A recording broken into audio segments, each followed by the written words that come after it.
Hello, everyone. Welcome. My name is Cassidy Diamond. I am the Associate Director of Public Programs and Events here at the IDA. Thank you for joining us for this conversation around the amazing documentary Landfall, moderated by IndieWire's Kristen Lopez. Very excited.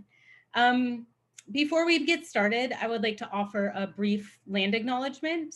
I'm coming to you today from Los Angeles, which is on the unceded land of the Tongva and Chumash people, who have been stewards of this land for generations. I would also like to give thanks to our sponsors. First off being IndieWire for helping bring this screening series to us. This is our final conversation of the screening series, so we really do appreciate all of you for joining us and IndieWire for your support. I would like to also thank KCRW for their media support and helping bring this amazing series to you all this year. We've braved the digital world, we've somehow managed it, and we've gotten to the end. So thank you to all of you, to all of our supporters, for everyone helping make sure, this 2020-2021 screening series could be as successful as possible. And thank you to all of our members as well. But without any further ado, you're not here to see me. So I'm going to hand things over to Kristen, who can help us get this conversation started. Welcome, Kristen.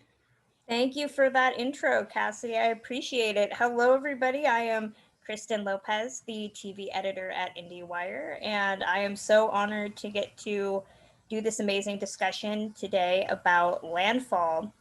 And I want to introduce all the amazing people I'm going to be talking to today, starting with Landfall's director and producer, Cecilia Aldarondo,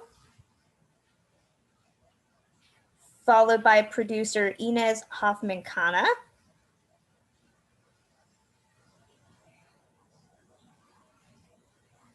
as well as one of this movie's stars and associate producers, Lale Namerrow Pastor. And finally, executive producer Charlotte Cook. Hi, everybody. Thank you so much for taking the time to sit down and talk to me today about this amazing film. I appreciate your time. Thank you. Well, I guess the generic question, I call it generic, the one to kind of kick things off with for Cecilia, as well as the rest of the panel, what was the background on why you wanted to tell this story in the first place? How did this amazing project come into being? Sure. Well, I didn't expect to direct Landfall, but we also didn't expect Category 5 hurricane to hit Puerto Rico in September of 2017. I was working on another film with Ines, who's the producer of Landfall, and Hurricane Maria struck Puerto Rico, which is my homeland. I am diasporic Puerto Rican, and I grew up like many of us outside of Puerto Rico, but I have a great deal of family. And most significantly, my grandmother, who at the time was homebound, and she was wheelchair bound and needed 24-hour care, and ended up actually passing away a few months after Maria. So it was really personal for me. And basically I, there's, I think Lale and I can talk about this, but there's a very big difference in experience for Puerto Ricans who experienced Maria there and Puerto Ricans in the diaspora who were sort of watching this horror show in the media unfold and not knowing what was happening with our families. And that was where I was coming from. And there's a sort of desperation and impotence that comes from that. And I think we were all scrambling to try and figure out what we could do. And, I'm a documentary filmmaker, and I felt one of the things I could do was make a film. And I had a previous relationship with Field of Vision because I made a short with Field of Vision and Firelight Media shortly after the Trump election. And so I just went to them, and they were game. It was very, very rapid fire kind of emergency filmmaking. And, we just kind of dove in and it was pretty wild. Lale, can you tell your interest in wanting to tell this story? Cecilia kind of set the ball rolling, but what was it about this project that made you feel it was so vital to tell at this time? I think that living here in Puerto Rico, you tend to experience so many things day by day, month by month. It's been a series of unfortunate events since always. So I think when Cecilia and I met, it was an instant connection of understanding why she felt the need to tell this to the world, to try to do this documentary. And I understood it was so needed that these our stories, our lives, to be understood by many other persons, not only for us that live in the archipelago. And there's so many misconceptions of what's going on in Puerto Rico, so why not try to do this big picture of what's going on here in the island, in the archipelago. Well, and for Ines and Charlotte especially, I mean, what was the pitch from Cecilia for you to both say this needs to get out there? People need to see this. Charlotte, do you want to go first? I mean, as Cecilia mentioned, we had worked with her before, and it was a dream on that project. And I still like that. The short that we made with Cecilia is still one that really sits with me, especially today when we think back to the time we were in then, that we made that short. But it was such a beautiful pitch, and it was just evidently like this film had to be made, and Cecilia was the perfect person to make it. We knew that it would be thoughtful. We knew that it would, really dive into the experience and the depth of what was happening, rather than focusing on the news angle, and like take us beyond that, which is what we're always looking for. So yeah, it was an absolute no-brainer for us. And I should add that this project started as a short film idea. What's really great is that, and I'm not saying this because Charlotte is here, but what was really great is when Cecilia came back from the first shoot and put together this short film, it became clear very, very quickly that this really deserved to be a feature and that there was much more to be told and explored. And the relative ease, the way we switched from short film pitch to feature film pitch, and how easy it was to work with Field of Vision on this, and how quickly they realized the film matters here, not our previous contract or the previous pitch, right? That was very, very, very great. I mean, this is not that easy sometimes with some other funders, but it was amazing to work with Field of Vision on that, because they really saw there's more to this. And yeah, thanks, Charlotte. Thanks again. Oh, absolutely. I mean, the short was brilliant as it was, but the feature is phenomenal. So we were lucky either way. Well, I know, Cecilia, you've mentioned this. We're in a new administration as of just a couple weeks ago, and there's a tendency, especially from non-Latinos and Americans, to kind of look at this documentary and only discuss it in the context of Trump. Why is that the wrong way to look at this film? Yeah, thank you. I mean, I feel like I made the film precisely because the world was fixated on the wrong things. And one of the things they were fixated on was this, clown throwing paper towels at us. And it was sort of the violence of that imagery and the way that was the only thing that was circulating. It just felt like even more traumatizing in certain ways.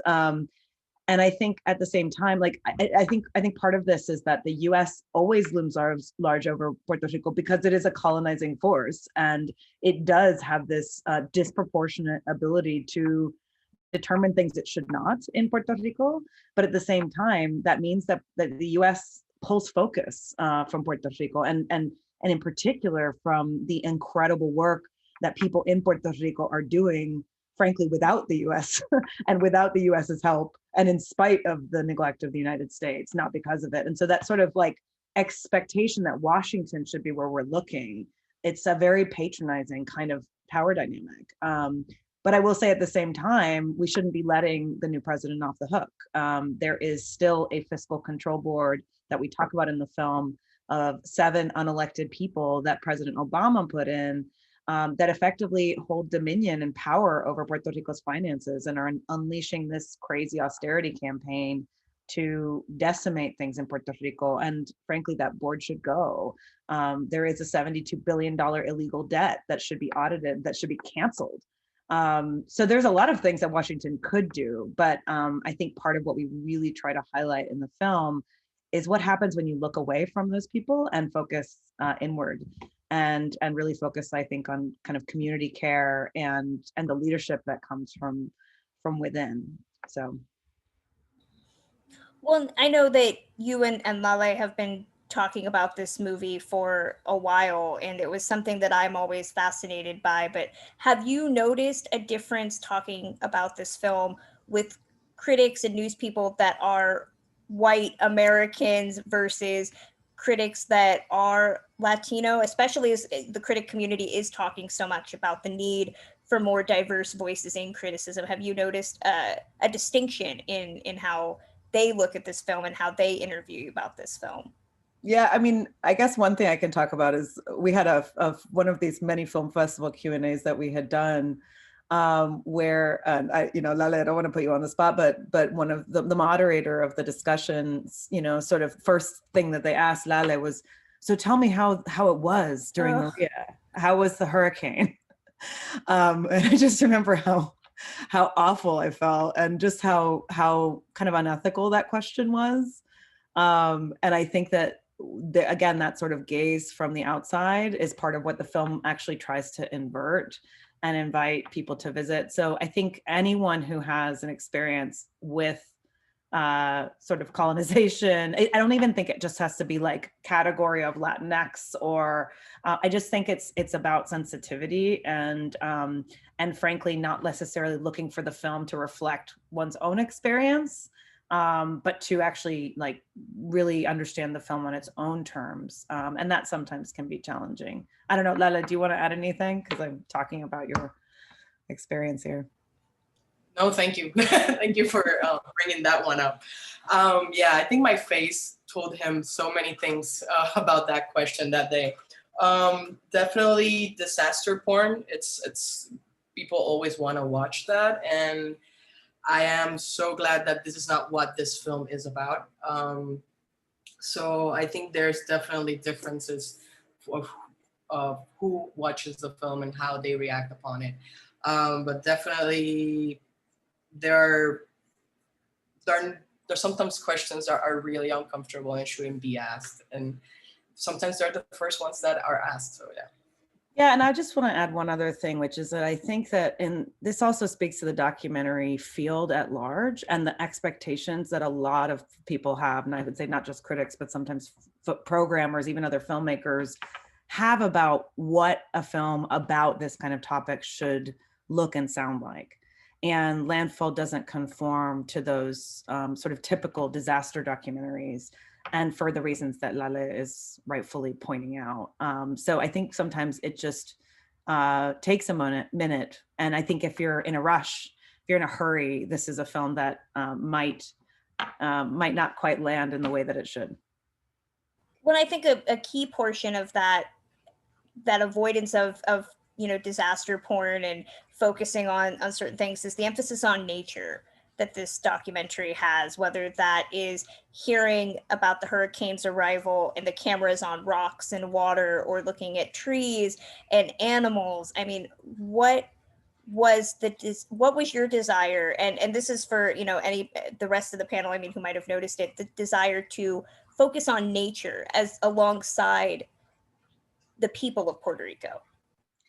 Yeah, I mean, I think this, I need to credit our other collaborators on this film, creative collaborators, in particular, our cinematographer, Pablo Alvarez Mesa, and our editor, Tara Jean Long, who actually had worked together previously. And so they really knew each other's way and style. But both of them have a very patient attitude. And they also are kind of dreamers, and they have an ability to think beyond kind of the immediate. And this is a film that tries to invite reflection. It's trying to actually say, like, if in moments of crisis all we're focused on is the emergency, then what do we miss? And so part of this also is that when we were editing the film, I said to Tara, if there's a main character in this film, it's Puerto Rico itself. And, we also really wanted to really have this be a place-making film. And part of that is because Puerto Rico, if it is talked about outside of Puerto Rico at all, it's very often through sort of marketing as a tourist paradise. And this is a film that it insists that Puerto Rico is a beautiful place. It's an incredible place. And so through those moments, we wanted to really show that richness of this effective paradise, which it is, but also as a way of saying, for whom is this place? And so we really wanted to, again, like insist that this is a place that really should be first and foremost for Puerto Ricans. And yeah. Well, and with that, I think too that most, some documentarians say that their goal is to be unobtrusive, neutral people, in the background of the story. Was that the case here? I know you've talked about ethical considerations and all of that. What was your role, or what did you want your role to, as the documentarian, to be here? Yeah, I mean, I don't really subscribe to like the idea of object. Like, I believe in positionality. I believe in owning where you are situated, and being honest about where you're coming from, whatever experience that is, whether it's different forms of privilege that you might have, whether it's just life experience. What is it that you are actually coming to the table with when you're making a film? And I think that we actually are really in need of kind of digging ourselves out of this really troubling legacy of so-called objectivity, which in fact, I think has resulted in a lot of extractive forms of filmmaking that can be quite violent and frankly, like not accurate. Like, I just don't think you can be objective, especially when the stakes are so high. And, I don't try to hide the emotional reality from which I'm making a film. It's absolutely like what I try to imbue the film with. But I think also it has to do with the way that, the power dynamics of filmmaking itself. Like, this was part of why it was so important for Lale and I to collaborate, and for us for Lale to be able to hold me accountable when I was wrong, because I was wrong a lot. And for us to have a very open and for the film to change as a result, because this film would not be what it is without Lale. Like it, and not because Lale just like did her job well. Okay, it's because the film is radically different because of Lale's participation in it, and that's not me, it's Lale. Well, to go off of that, Lale, can you talk about collaborating? I mean, if the film has a star, a human star, so to speak, I mean, it's you. What was it like working as Cecilia's collaborator, and also pulling, double duty with as the assistant producer too? I am so grateful we had the opportunity to meet. I think it was an amazing opportunity. I knew we needed to collaborate, and this was going in the right direction, just because we had such an amazing energy, tenderness, and connection between both of us. We understood that it was really hard for her to be from the diaspora and having to deal with all the things that you are realizing once you're here in Puerto Rico, and also for me, from being from the archipelago, having so many things I really don't understand of living outside of Puerto Rico, and understanding that this is also her home, and also her holding me accountable, because I could be very harsh on her. And that's very important also to understand how difficult it also is to be raised away from your home. And for me, it was amazing to go from the beginning to understand different things, why it's important that we go to Dorado, or to go to Orocovis, to go to Bartolo, to meet people in the queer community in El Hangar, because everything was such an important role around what's going on in the island. So collaborating with Cecilia was an amazing opportunity. Thank you so much. if I could just jump in, I also want to add that it was really, really wonderful to, see this process between the two of them. This is obviously not a traditional documentary, and so the production was also not that traditional. Lale did a lot of advanced work, but it was sometimes rough ideas. There's not a lot of, but chance encounters. I saw this openness to, finding people and talking to people, and this very, it's just a very beautiful way of also making a film. And it was really, really great to see, not all the struggles, but to see this growing together of Lale and then Cecilia. And I just really appreciated that something like this is possible, and that this may be a little bit of a guide or future for other filmmakers to consider working like that with someone in a place. So I loved watching them together.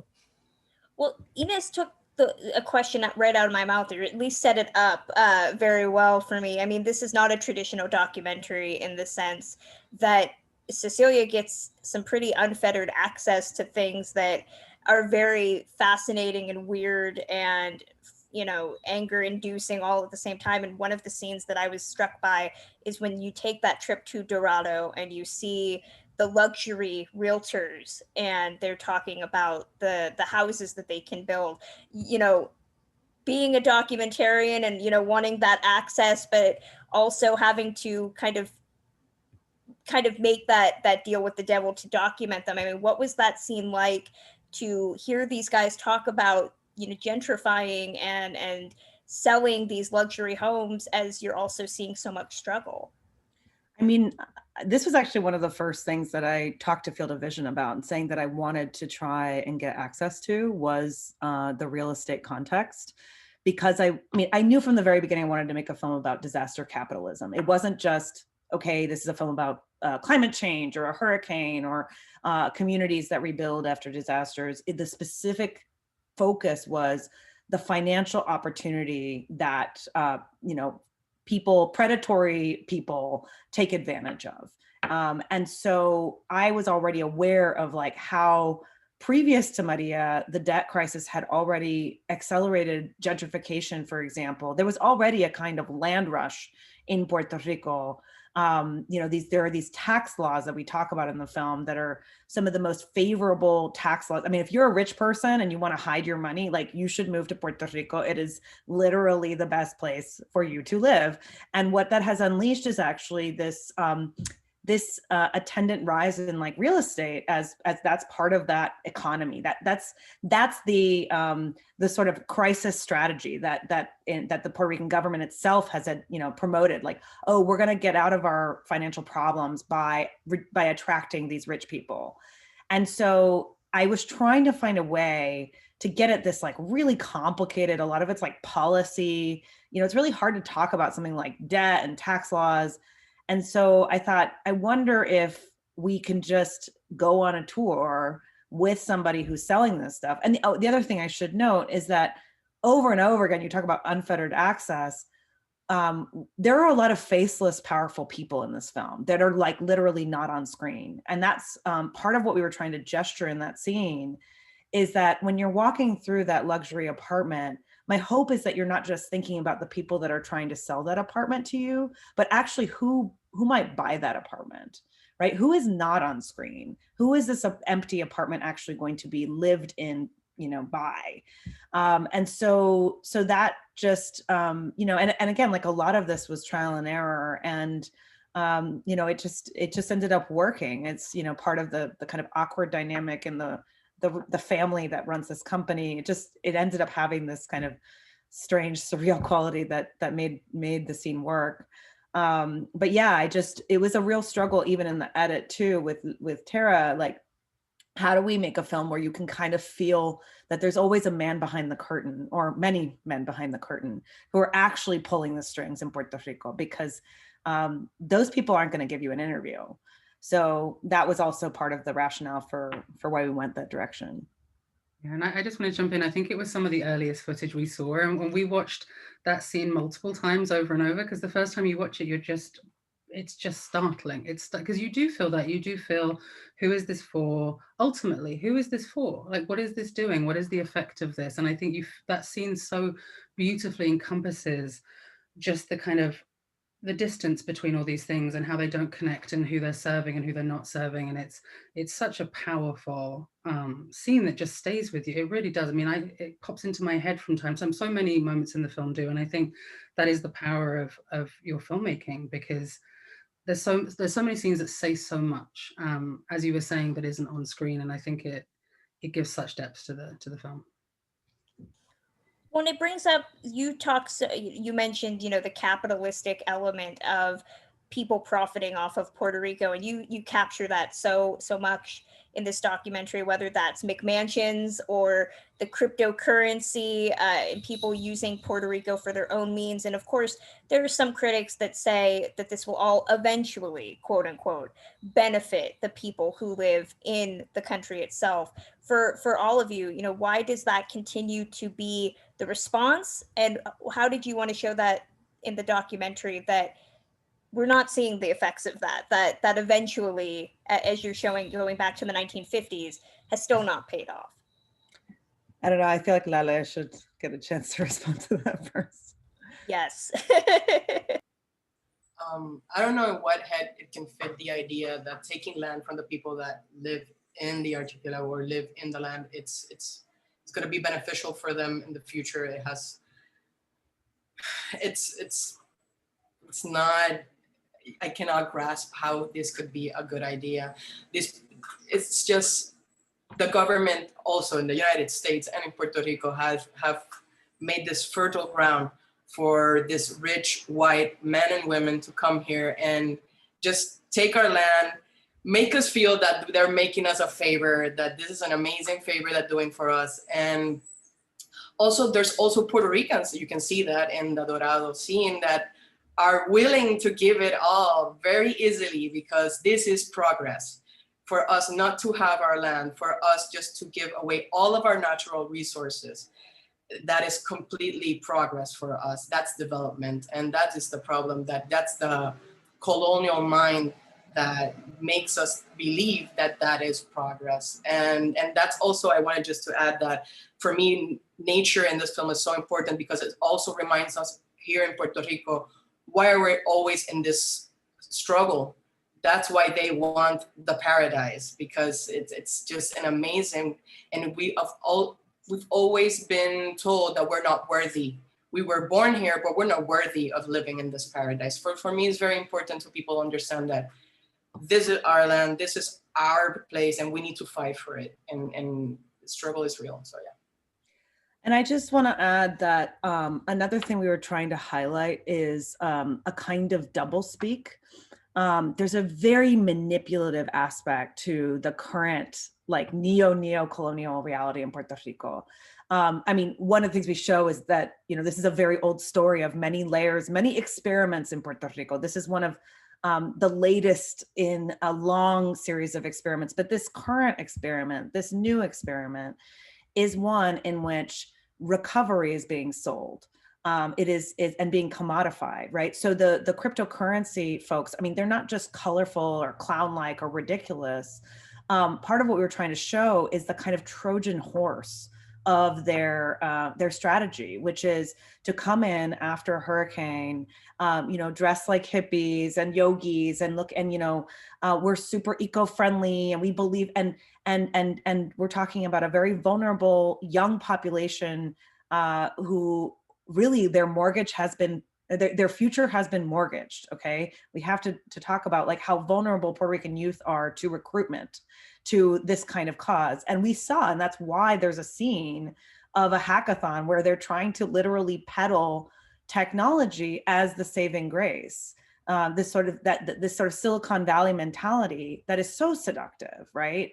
And so, that is also, it's so hypocritical, and it's scary because it's like a wolf in sheep's clothing. Like if somebody's wearing a suit and tie, or if they are coming in with a bulldozer, like, that there's a threat there. But if somebody's coming in and saying, come on, come with me, I'm gonna, give you a better life, then you might actually say, that's my shot. And so anyway, that's just another thing about this that we wanted to highlight that's specific to the strategy post Maria that that is continuing in Puerto Rico. It makes me, I want to shout out that moment you capture on the film where it's a bunch of white people talking over the one resident, a female resident of Puerto Rico who's trying to talk about real things, and it's just frustration. But of course, there's another element to this that is hard to ignore. You mentioned that 5,000 people died because of government inaction. It's written in text in the documentary. And now we know that there are over 1,500, I think at last count, deaths from COVID in Puerto Rico. What is it like to be discussing government inaction as we're in the midst of this pandemic, which up until a couple weeks ago, there was government inaction on a huge scale. What is it like to be talking about this film at this point? I mean, I think part of what I have been saying since well before COVID, and we've talked about this extensively, is that this film, I mean, we wanted to make this film both for Puerto Rico, but also to show the world and insist that Puerto Rico is a microcosm. If you study what's happening in Puerto Rico, you understand a playbook. It's literally like you can understand so many insidious forces at work. Like, why would somebody want to install a fiscal control board? What are tax breaks really about? How does that relate to like privatizing schools and taking pensions away? I mean, it's all part of frankly, a really scary plan to privatize the world, frankly. And it's a dark vision that is quite coherent in Puerto Rico, actually. And so we felt, before COVID, that this would be a useful kind of handbook for people to understand this looming global crisis, that is now imminent, that is our world. And at the same time, what's unfortunate and frankly really frustrating about COVID is that once again, Puerto Rico is slipping through the cracks on the global stage. It's sort of the opposite of what we want with our film. It's that people should be frankly celebrating the incredible activism in Puerto Rico and taking a page from this incredible victory of getting rid of the governor. People should be, this is what happens to small colonized places, is that they're in fact incredible leaders are there and doing amazing work, and yet they are places to either be ignored or pitied or saved. And COVID, once again, because it's such a massive situation, is leaving Puerto Rico behind. So even the numbers that you cite, like, we don't know if those numbers are correct. In fact, they're very unlikely. Far more deaths, in the same way that the deaths from Maria were horribly undercounted. So anyway, I can go on forever about this, but I'll stop. No, we are running low on time, and I don't want to start throwing out the multitude of questions I still have, but I want to throw out one last one, which is, we're in a new year, and I'd love to say this documentary is the beginning of something grand with Puerto Rico. For everybody here, what do you hope audiences not only take away from Landfall, but also what do you hope the US and the global stage will do to give Puerto Rico the significance and the freedom and the respect that it deserves? Is that still a pipe dream, or is that coming in the future? Well, the first thing I'll say is there are actionable things, right? Sovereignty for Puerto Rico is a possibility, and one of the first things that could be done is Puerto Rico's debt could be abolished. The fiscal control board could be, like, Biden could remove the fiscal control board. Make it sound so easy, Cecilia. Well, but it actually, the shocking thing is that we have to ask ourselves why it's so hard. Yeah. And it's because there are financial interests at play here. This is not some kind of, Congress isn't in Puerto Rico in the way that it is because they're being nice to Puerto Rico. So no, Congress is controlling Puerto Rico. So they should stop controlling Puerto Rico. That's the first thing that could happen. But I think on the flip side of this, and I think it's a very important flip side, again, I just want to continue to beat the drum of like, there's such incredible leadership in Puerto Rico. So many, this is the thing, is like people who are often in the most precarious situations are the ones who are actually the ones devising solutions and frankly, modeling forms of, radical community care. And so one of the things that we're doing in our outreach efforts with the film is to make sure that we are doing screenings and events that draw attention to and uplift the work of incredible grassroots. I'm not talking about big NGOs here. I'm talking about grassroots organizations that are incredibly diverse and doing the real work of saving communities, because that's another thing that COVID is showing us, is that, it's communities saving communities. And so there are real models for changing the way that we think about things like aid and things like disaster response, et cetera. So yeah, lots to learn, I think.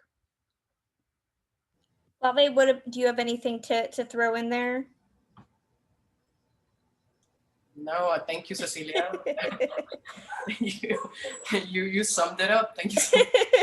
And but I wanted to offer like one other, a little bit away from the Yes, content please. Yes. specifically, but what I would like for people to see also is that, there is another way to make documentary. I feel that a lot of US-based documentaries are still very conventional in the way they're made and put together and the way they tell a story. 3 characters, we follow them through the film, there's a lot of that still, there's a lot of that. And that's kind of what tends to get funded because it's clear to the funder what will happen. So I really want also people to know this type of film can just be as impactful and yet beautiful and can be the whole package, right? And for funders to trust more that a filmmaker can pull this off and get away a little bit more from this traditional and conventional filmmaking. That would be something that I would love for people to take away too. Yeah, I would just like to add, I think I totally agree. And I think there has been this history of a film, wanting to say something and having a message and wanting to reach people versus being artistic and creative and beautiful and challenging norms. And they had to be 2 separate things. And I think Landfall shows that absolutely they don't have to be separate. And this kind of collaboration is what we should all be striving for, that isn't extractive. So I just hope we have more Landfalls in the future and films made in this way, because we need them and it's important we move forward in this way.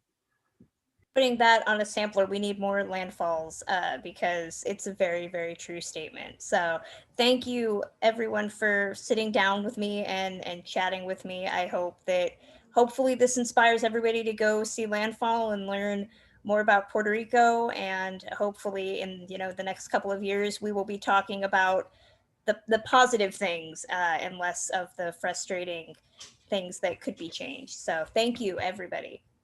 Thank you so much, Kristen. Thanks for your moderation. It was very considerate. Gabe. Thank you. Thanks, Thank everyone. you so much, Gabe.